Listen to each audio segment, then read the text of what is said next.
Now, the title of your book is "The End of the World is Just the Beginning." That's the one. Why that? We are dealing with the end of the world that we know. Russia is more of a symptom of this than a cause. So to go back a little bit, in the world before World War II, if you had coal, oil, food, and iron ore, you could industrialize and try to make something of yourself. But if you failed to have one of those, you were probably a colony. At the end of the war, the Americans abolished the imperial system and patrolled the global oceans for everyone. And as a result, now you only needed one of those four, and you could trade for the others. And so for the first time in human history, we were all on the same path, from different starting points and going at different speeds, but we were all industrializing and we were all urbanizing. The problem, well, let's start with the opportunity. When you urbanize, you move from the farm and into town to take an industrial job. When you live on the farm, you have a lot of kids because they're free labor. You move into the city, you have a lot fewer kids because kids are no longer free. They're really expensive and noisy and annoying and dirty pieces of furniture. And you have fewer of them. And so your population starts to shift. It used to be that you have loads of children, a few young adults, fewer retirees. It's kind of a pyramid. But as you urbanize, your pyramid opens up into a column because you have fewer kids, but everyone's living longer. And as long as your population is a column, economic growth is spectacular because you don't have to spend a lot of money on your kids. You're not old enough that you have a lot of retirees, but you got a lot of people in their 20s and 30s to build things and buy things, and then a lot of people in their 40s and 50s to do the investing. And the rich world was a population column from 1945 to 1992. And with the end of the Cold War, the developing world became a column in 1992 until now. The problem is that this is all temporary because birth rate keeps dropping, people keep living older, and your column eventually inverts into an open pyramid, upside down. And now you no longer have children, you no longer have a replacement generation at all. And there aren't enough people in their 20s and 30s to buy everything. And there aren't enough people in their 40s and 50s to pay for the retirees. So this decade was always going to be the decade that most of the advanced world moves into mass retirement and the economic model collapses.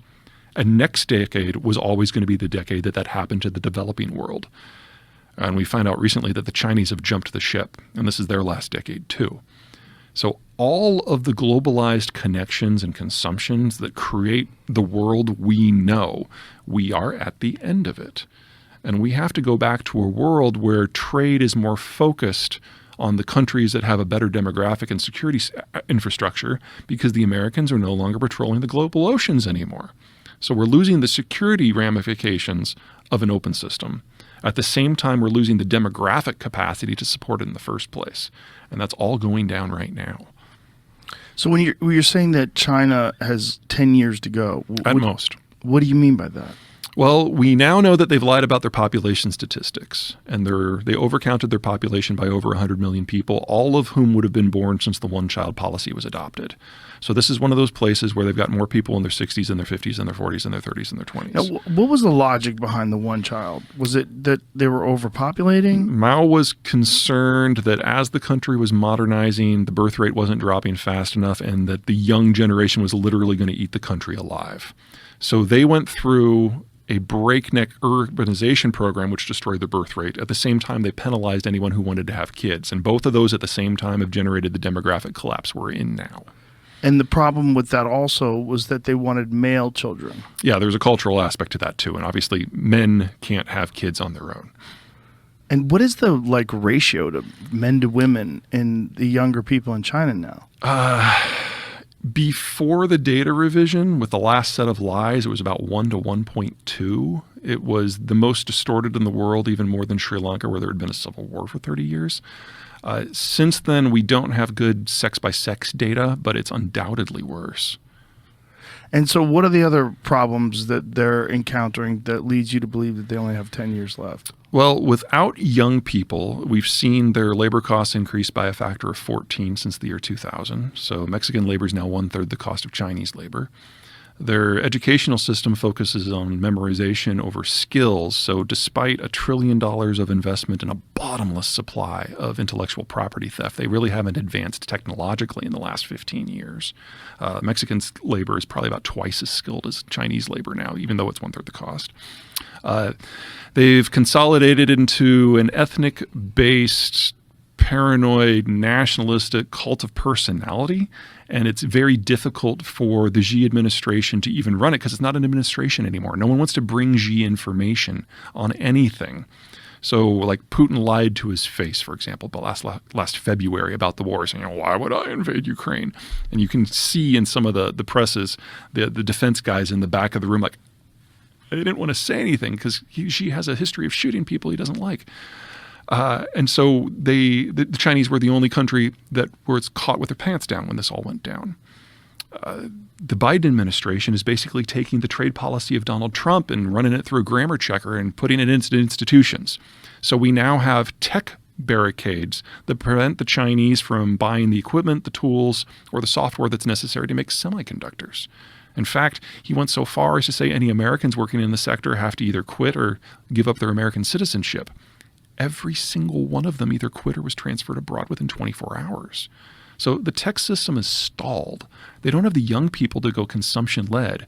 They're completely dependent on the U.S. Navy to access international trade. They are the most vulnerable country in the world right now. And based on how things go with Russia, we're looking at a significant amount of raw materials falling off the map, specifically food and energy. And the Chinese are the world's largest importer of both of those things. So there's no version of this where China comes through looking good. And the challenge for the rest of us is to figure out how do we, in as smooth and quick as a process as possible, figure out how we can get along without them. Because they are going away. And they're going away this decade for certain. Well, if you say they're going away, clearly they're not just going to lay down. They're No, they'll going to die. try to adjust. Yeah, they'll die. Right? But how so? Do you think this is because, like, what is, other than, well, here would be a big problem, right? Taiwan.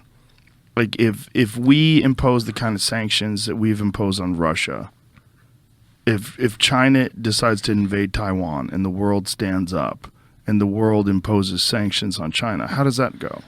Very ugly for the Chinese. So, say what you will about the Russian economy. It's corrupt, it's inefficient, it's not very high value add, but it's a massive producer and exporter of food and energy.